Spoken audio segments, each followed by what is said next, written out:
어머님, 솔직히 교회 일로 바쁘신 게 정신병 같아 보여요. 젓가락 소리가 잠시 멎었습니다. 사위의 입에서 튀어나온 비수와 같은 말. 숨이 막혔습니다. 방금 전까지 뛰고 있던 심장이 얼어붙는 듯 했습니다.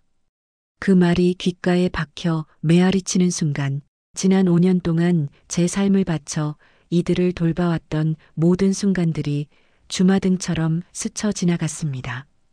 새벽 기도, 끓여주던 국물, 미나의 학원비 영수증. 이 모든 것이 결국 저에게는 정신병이라는 조롱으로 돌아온 것인가. 그 찰나의 정적 속에서 나는 결심했습니다. 더 이상 존중받지 못하는 이 굴레에서 벗어나기로, 이 집을 내놓기로. 본격적인 이야기를 시작하기 전에 혹시 여러분도 가족 혹은 가까운 관계 속에서 상처받고 모욕당했던 순간이 있으셨나요? 나의 헌신이 당연하게 여겨지거나 심지어 조롱거리가 되는 아픔을 겪으셨다면 댓글로 여러분의 경험을 나눠주세요. 그리고 제 이야기가 깊이 공감되신다면 구독과 좋아요를 눌러주세요. 여러분의 작은 관심과 응원이 저와 같은 처지에 있는 또 다른 이에게는 새로운 시작을 위한 큰 용기가 됩니다. 새벽 5시, 알람이 울리기도 전에 몸이 먼저 깨어났습니다. 5년 동안 굳어진 습관이었습니다. 칠흑 같은 어둠이 남아있는 거실 한켠에 앉아 두 손을 모았습니다. 입술에서 소리 없는 기도가 흘러나왔고 창밖의 바람소리만이 응답처럼 들려왔습니다. 세상의 모든 고통과 번뇌를 신께 맡기는 그 시간이 저에게는 고단한 하루를 버티는 유일한 안식처였습니다. 기도를 마치고 조심스럽게 부엌불을 켰습니다. 부엌은 아직 잠들어 있는 듯 고요했습니다. 식탁 위 작은 메모지에는 오늘 해야 할 일들이 촘촘하게 적혀 있었습니다. 아침 반찬 준비 새송이버섯 볶음, 시금치 나물, 이불 빨래, 도윤 셔츠 분리 세탁, 미나 숙제 확인 및 책가방 챙기기 미술 준비물, 마트 장보기 두부, 생선, 도윤이 좋아하는 닭가슴살, 담벼락 화분에 물주기 및 마당 쓸기, 교회 주방 봉사 오전 11시까지 김치 5포기 양념 마무리. 메모를 따라 부지런히 움직였습니다. 아침 반찬만 3가지. 2시간이 넘도록 냉장고 문을 열고 닫으며 김치찌개를 끓이고 생선구이를 굽고 볶음 요리를 해냈습니다. 저의 정성은 늘 푸짐한 밥상으로 표현되었습니다. 이들의 건강과 하루가 이 밥상 위에서 시작된다고 믿었기 때문입니다. 6시 반 미나가 졸린 눈을 비비며 걸어 나왔습니다. 저는 따뜻한 국을 떠주며 미소를 건넸습니다. 미나야, 오늘도 학교 잘 다녀와야지. 할머니가 미술 준비물 책가방에 넣어놨어. 아이의 해맑은 웃음소리가 부엌에 잠시 퍼졌습니다. 그때 도윤이 방에서 나왔습니다. 새벽에 제가 세탁해둔 풀 먹인 흰 셔츠를 입은 채였습니다. 그는 저와 눈길도 마주치지 않은 채 식탁 위에 놓인 반찬들을 내려다보며 말했습니다. 어머니, 아침마다 반찬을 이렇게 잔뜩 해놓으셔도 결국 다 남지 않습니까? 간단하게 좀 하시지. 요새 가스비도 장난이 아닌데 굳이 이렇게 매번 국을 새로 끓일 필요가 있나요? 말끝은 툭 던지듯 차가웠습니다.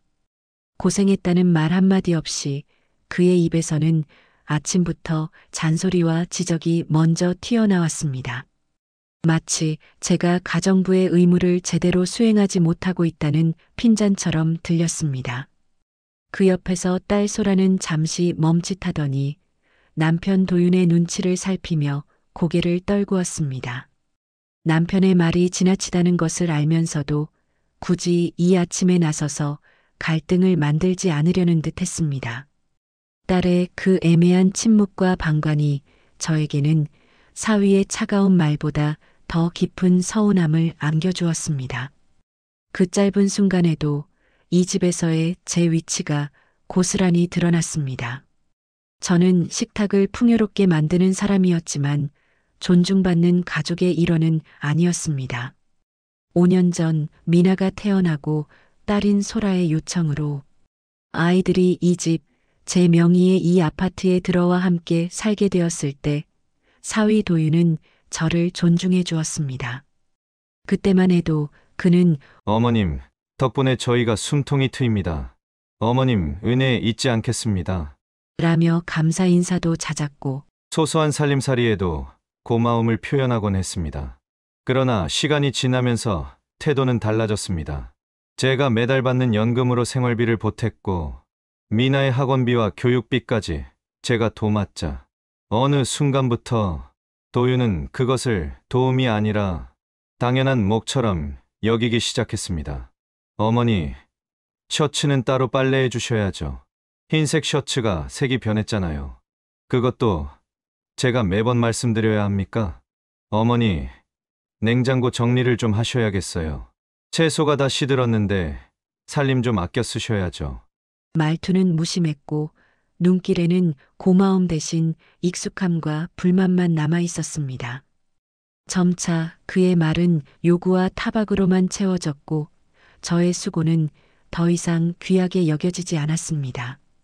처음엔 그런 도윤의 말에 소라도 난처해하며 엄마 고생하시는데 왜 그래? 라며 저를 감싸주곤 했습니다. 하지만 어느새 그녀의 말도 달라져 있었습니다. 그녀는 남편과 싸우기보다 저에게 부탁하는 쪽을 택했습니다. 엄마, 미나 학원비는 이번 달도 부탁드릴게요. 저희가 다음 달에 드릴게요. 그리고 그 다음 달은 오지 않았습니다. 엄마, 미나 준비물 좀 더 꼼꼼히 봐주셔야겠어요.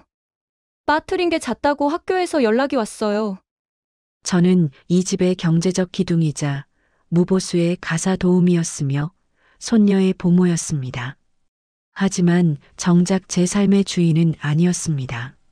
제 이름은 엄마나 장모님이 아니라 당연히 희생해야 하는 존재로 희미해지고 있었습니다. 5년 동안 저는 저를 잊고 살았습니다. 그리고 그들은 그 희생 위에 편안하게 앉아 저를 지적하기 시작했습니다. 그날 식사 자리, 저는 습관처럼 숟가락을 들기 전 조용히 손을 모으고 짧은 기도를 올렸습니다. 하루를 지켜주신 은혜에 감사드리고 가족의 평안을 비는 마음이었습니다. 하지만 사위 도윤은 그 모습을 곱게 보지 않았습니다. 평소에도 제가 예배나 교회 봉사 이야기를 꺼내면 얼굴이 굳어지거나 노골적으로 한숨을 쉬곤 했습니다. 제 신앙생활은 그의 눈에 늘 거슬리는 불필요한 시간 낭비였습니다. 그날도 마찬가지였습니다. 제가 기도를 마치고 수저를 들려는 순간 그는 김치찌개 한 숟가락을 떠먹더니 짐짓 웃음을 섞어 말했습니다. 어머님, 매번 이렇게까지 하셔야 돼요? 솔직히 교회 일로 바쁘신 게 정신병 같아요. 그 순간 제 손에 들려있던 젓가락이 허공에서 멎었습니다. 김치찌개 국물을 입으로 가져가려던 소라도 당황한 기색으로 고개를 숙였습니다. 식탁 위 공기가 수축되며 시간이 멈춘 듯한 절대적인 정적이 찾아왔습니다. 시계 초침 소리, 창밖의 새소리, 부엌 후드 소리, 모든 소리가 사라지고 오직 도윤의 목소리만 귓가에 맴돌았습니다. 정신병? 심장이 철렁 내려앉았습니다. 숨이 턱 막히고 온몸의 피가 차갑게 식어 굳어졌습니다. 지금껏 묵묵히 지켜온 기도와 봉사, 가족을 위한 헌신적인 집안일까지 제 삶 전체가 한순간에 부정당한 듯 했습니다. 저의 존재 가치와 믿음의 방식이 정신병이라는 잔인하고 모욕적인 단어로 낙인 찍히는 기분이었습니다. 더 큰 상처는 그것이 진지한 비판이 아니라 농담처럼 가볍게 흘러나왔다는 사실이었습니다. 마치 길거리의 강아지를 놀리듯 가벼운 조롱. 저는 숟가락을 내려놓았습니다. 숟가락이 녹그릇에 부딪히며 쨍하는 소리가 정적을 깨뜨렸지만 아무도 그 소리에 반응하지 못했습니다. 소라는 여전히 고개를 들지 못했고 도윤은 그저 자신이 뱉은 말의 무게를 전혀 인지하지 못한 채 국물을 들이킬 뿐이었습니다. 목구멍이 틀어막혀 숨조차 제대로 쉴 수 없었습니다. 제 삶의 방식과 믿음이 존중받지 못하고 있음을 그때 처음 뼈저리게 느꼈습니다. 밥을 씹을 수도 국물을 넘길 수도 없었습니다. 결국 자리에서 일어나 방으로 들어왔습니다. 문을 닫자마자 몸에 힘이 풀려 주저앉았습니다. 눈물이 하염없이 흘러내렸지만 소리를 낼 수 없었습니다. 혹시라도 울음소리가 새어나가 그들이 할머니가 유난 떤다고 비웃을까봐. 정신병 같다. 짧은 이 말 한마디가 온몸을 후벼 팠습니다. 그날 밤 저는 방에 홀로 앉아 거울을 응시했습니다. 낯선 얼굴이 저를 바라보고 있었습니다. 50년 가까이 해온 기도와 봉사, 그리고 가족을 위한 희생. 그 모든 것이 과연 타인에게 짐처럼 비쳤을까? 혹시 나는 정말 지나친 사람이었던 걸까? 마음 한켠에 자책과 자기 검열이 끈질기게 파고들었습니다. 제 신앙은 평생 의지처였습니다.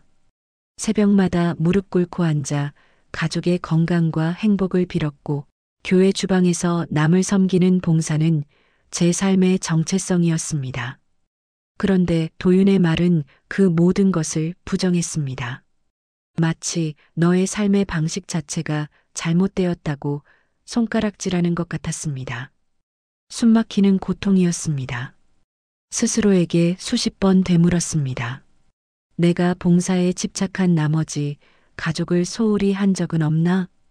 그때 제 의심과 자책을 끊어내는 전화벨이 울렸습니다. 오랜 친구 정수였습니다.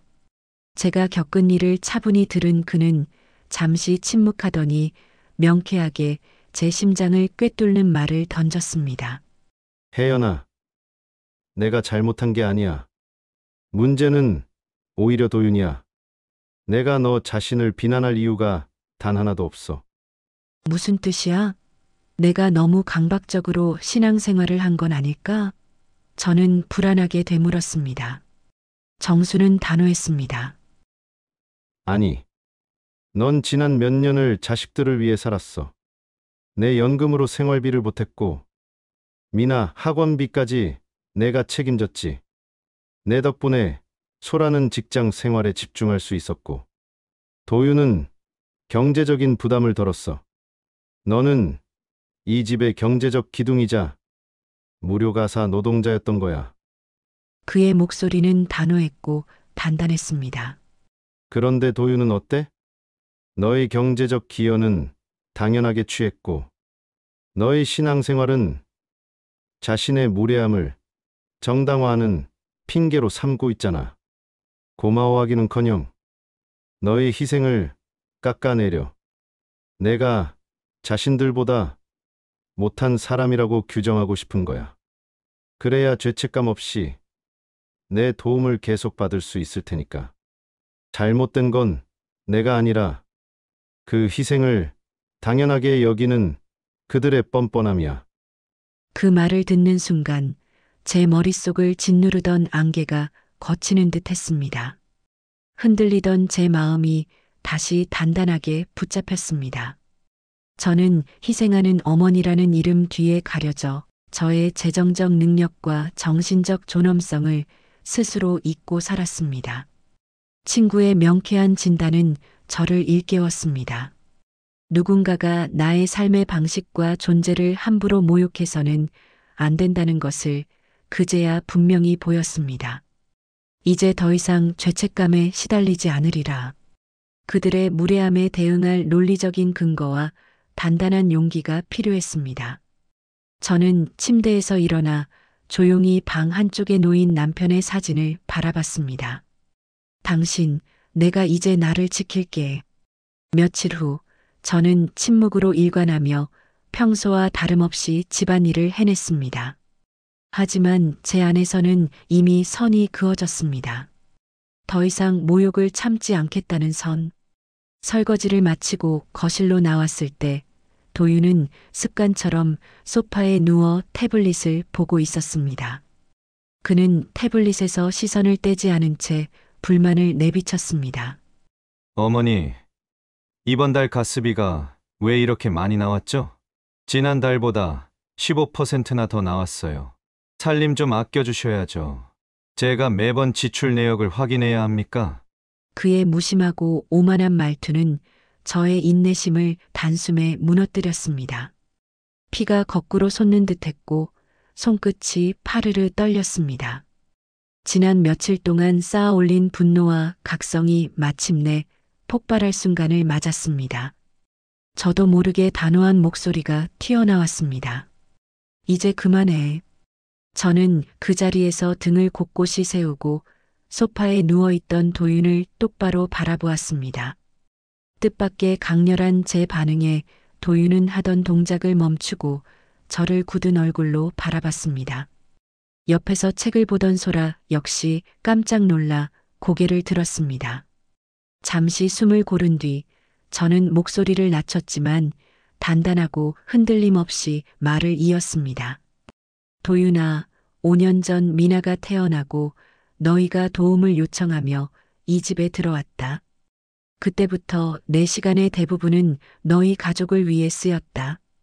밥을 짓고 아이를 돌보고 심지어 아이 교육비와 대부분의 생활비까지 내 연금으로 감당하고 있어. 그런데도 내 입에서 나오는 건 고마움이 아니라 끊임없는 요구와 감시뿐이니 심지어 정신병이라는 모욕까지 던졌고 도윤은 당황했지만 이내 헛웃음을 흘리며 뻔뻔하게 맞받았습니다. 그건 어머니가 좋아서 하신 거잖아요. 교회 봉사처럼요. 저희가 해달라고 억지로 시킨 거 아니지 않습니까? 왜 이제 와서 그러시는 거예요? 제 눈빛이 차갑게 흔들렸습니다.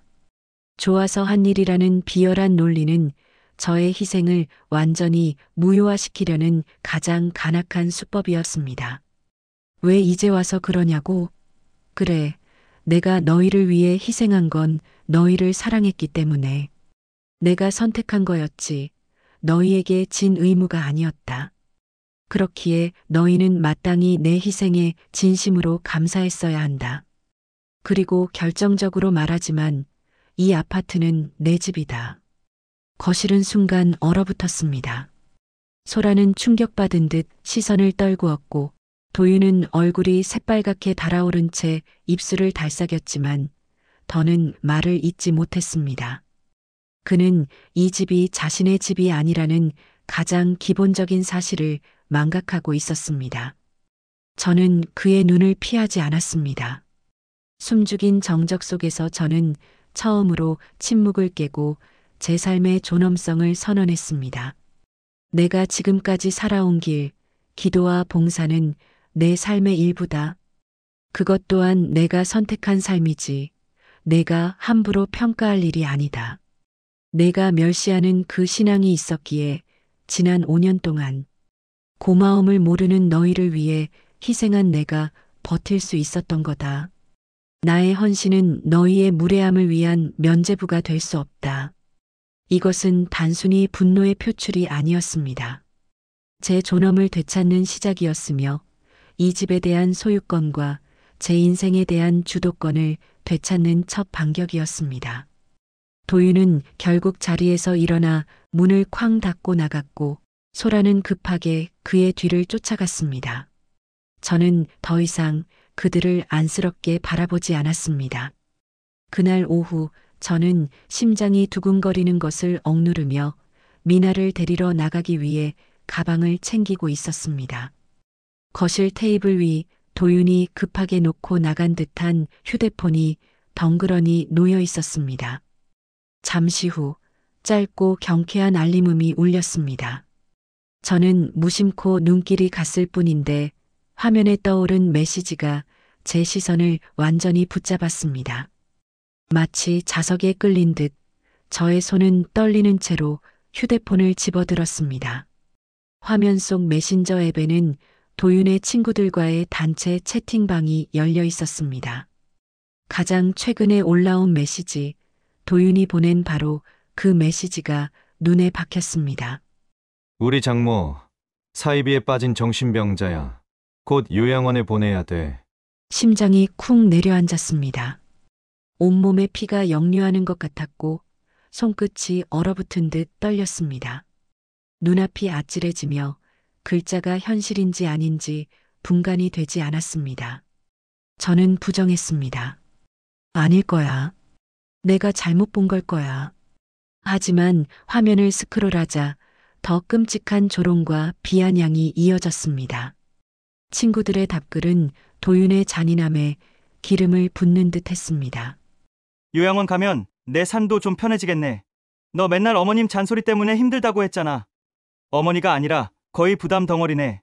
그 연금으로 생활비 보태는 건 좋지만 간섭하는 게 문제지. 야, 내 장모 교회 얘기, 봉사 얘기 듣다 보면 내가 다 숨 막히겠다. 숨이 막혀 제대로 호흡조차 되지 않았습니다. 5년간 제가 바친 헌신과 사랑, 그리고 경제적 기여가 단 몇 줄의 조롱으로 짓밟히고 있었습니다. 제가 이 집에서 겪었던 모든 무시와 모욕이 이들의 비열한 오락거리였다는 사실에 저는 완전히 무너져 내렸습니다. 제 존재와 믿음, 그리고 삶 전체가 요양원에 보내야 할 정신병자로 규정되어 있었습니다.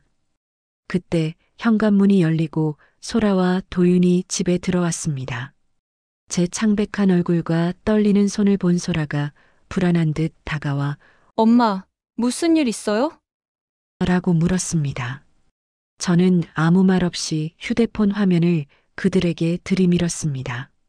소라는 화면을 확인하자마자 얼굴이 잿빛으로 변했습니다. 순간 그녀의 눈빛이 번뜩이며 남편을 향했습니다. 김도윤, 이게 뭐야? 이게 다 뭐냐고. 엄마한테 어떻게 이런 말을 해? 거실은 순식간에 전쟁터가 되었습니다. 소라는 울먹이며 남편을 추궁했고 도윤은 당황해 얼굴을 붉히며 더듬거렸습니다. 어머님, 오해예요. 소라야 장난이었어. 그냥 농담으로 한 말이야. 스트레스 받아서 친구들끼리 푸념한 것뿐이라고. 하지만 농담이라 치부하기엔 글자는 너무 또렷했고 제 마음의 상처는 너무 깊었습니다. 농담일 수 없었습니다. 제 존재와 5년간의 헌신이 그에게는 쓰레기 같은 농담거리로 던져져 있었다는 잔혹한 진실. 저는 떨리는 손으로 휴대폰을 테이블 위에 내려놓고 깊게 숨을 들이켰습니다. 눈물이 저절로 흘러내렸지만 더 이상 참을 수 없었습니다. 짓밟힌 존엄성이 저에게 단 하나의 길을 가리키고 있었습니다. 속으로 결심했습니다. 이제는 끝을 내야겠다. 더 이상 이런 취급을 받고 살 수는 없다. 나의 존엄을 팔아 이들의 안락을 지켜줄 의무는 없다. 그날 밤 도윤과 소라의 싸움 소리가 잦아든 뒤 모두가 잠든 고요한 시간. 저는 작은 스탠드 불빛 아래 앉았습니다. 두꺼운 서류 봉투를 열자 현실적인 독립을 위한 자산 목록이 차례로 펼쳐졌습니다. 30억 상당의 아파트 등기권리증, 연금 수령 내역, 남편이 남긴 생명보험금 확인서, 그리고 만기된 적금 통장과 소액 펀드 내역까지.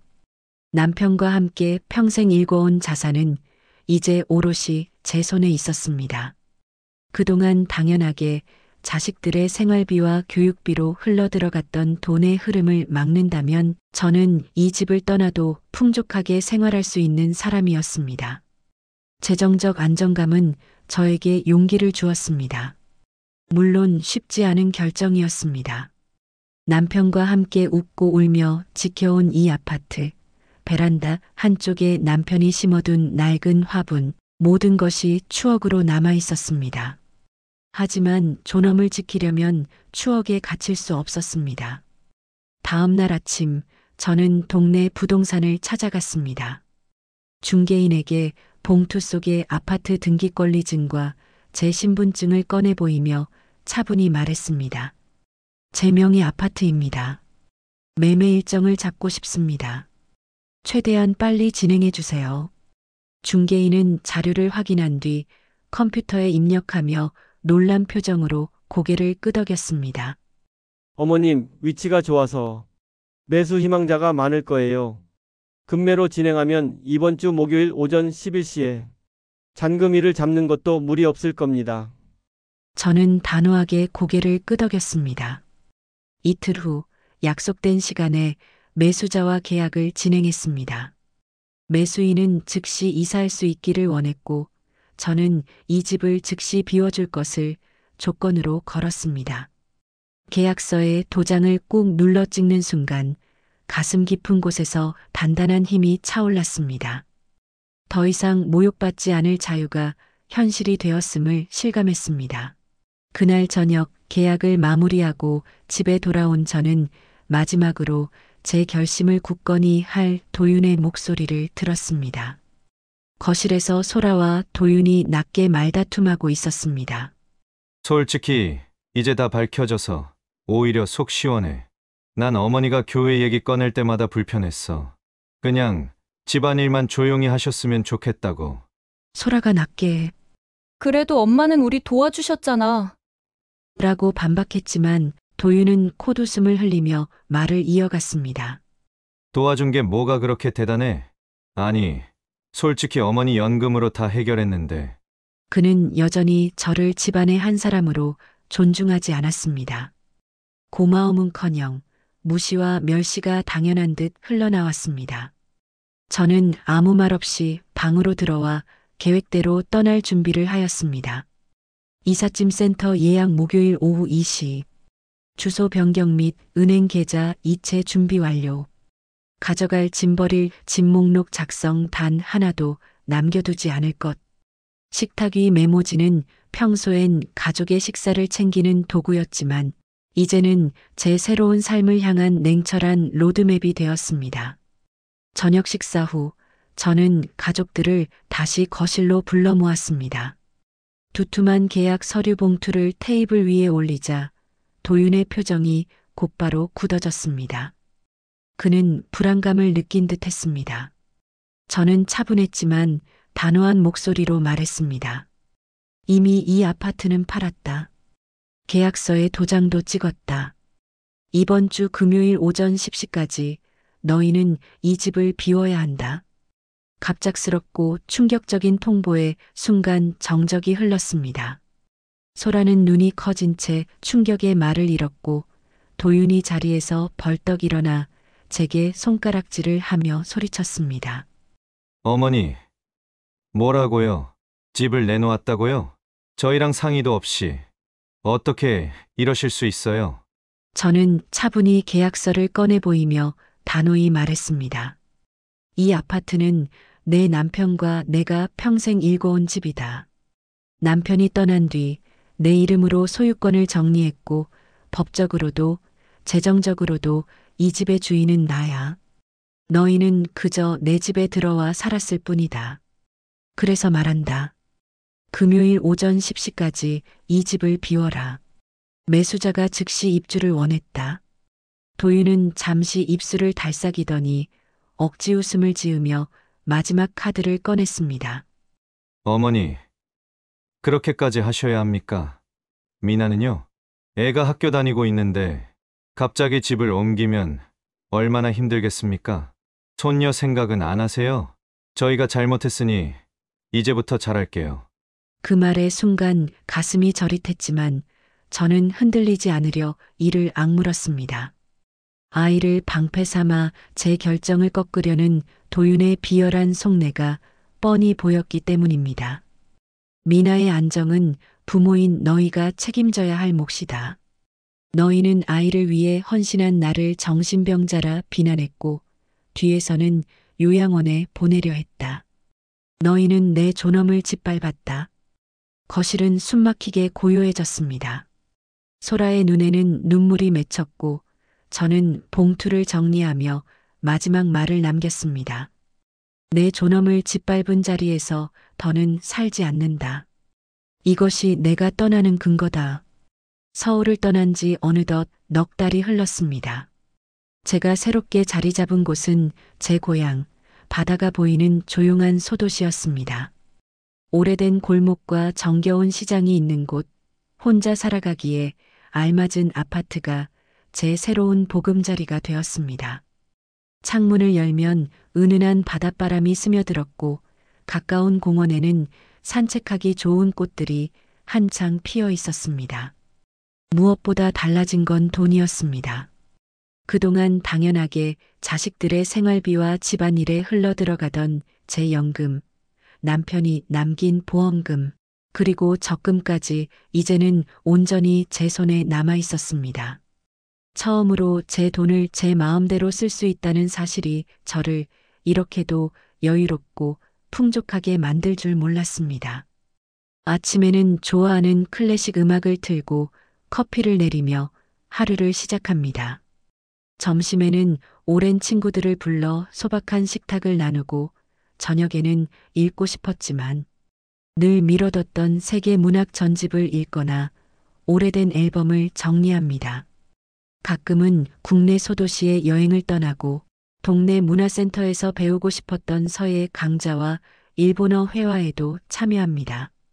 하고 싶었지만 희생이라는 굴레 때문에 늘 미뤄두었던 일들을 이제는 마음껏 할 수 있습니다. 거울 속 제 얼굴도 달라졌습니다. 늘 긴장과 피로, 그리고 누군가의 눈치를 살피던 습관이 묻어있던 표정 대신 여유와 잔잔한 미소가 자리 잡았습니다. 동네 사람들은 혜연 씨, 얼굴이 정말 환해지고 당당해졌네요 라고 말해주었고 저 역시 그 말을 부정하지 않았습니다. 저는 잃어버렸던 저의 자아를 되찾은 기쁨을 만끽했습니다. 돌아보면 정신병자라 불리며 모욕당했던 날들이 제 삶을 뒤흔들었지만 동시에 저를 완전히 새로운 사람으로 일깨워 주었습니다. 희생만이 인생이 아니었습니다. 존중받으며 나답게 나를 위해 살아가는 것. 그것이 바로 진짜 삶이라는 것을 깨달은 것입니다. 이제 저는 더 이상 누군가의 어머니, 장모가 아니라 제 이름 김혜연 그대로 살아갑니다. 풍족하고 당당하게 제 삶의 주인으로서 말입니다. 혹시 여러분도 존중받지 못하는 관계에 머물러 계시나요? 나의 헌신이 당연시되고 나의 존엄이 짓밟히는 순간을 겪고 계신가요? 지금이 바로 새로운 출발점이 될 수 있습니다. 댓글로 여러분의 경험과 응원의 메시지를 나눠주세요. 이 이야기가 여러분의 마음에 닿았다면 구독과 좋아요를 눌러주세요. 여러분의 작은 응원이 또 다른 이에게 큰 용기가 됩니다.